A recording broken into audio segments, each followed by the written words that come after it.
చనిపోవడం చాలా బాధాకరం.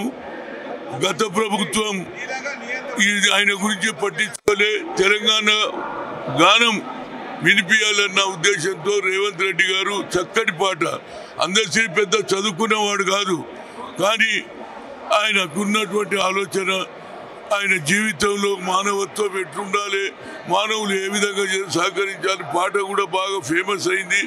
అందుగురించి అందరితో పాట రాయించాడు.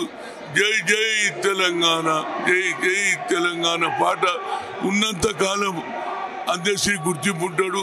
అందశ్రీ రాసిన పాటలు ప్రతి ఒక్కరు మరవడు.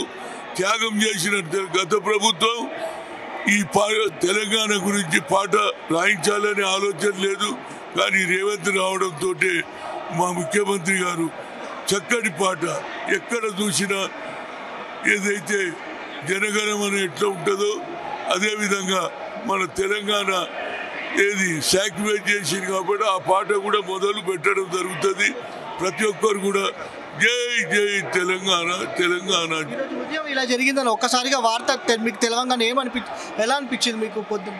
ఆ పాటతోటి ప్రతి ఒక్కరికి కూడా ఇది సాక్రిఫైస్ చేసిన పాట, మనం తెలంగాణ ప్రాణాలు అర్పించి తెచ్చుకున్న తెలంగాణ అనేది ప్రతి ఒక్కరికి తెలుసు.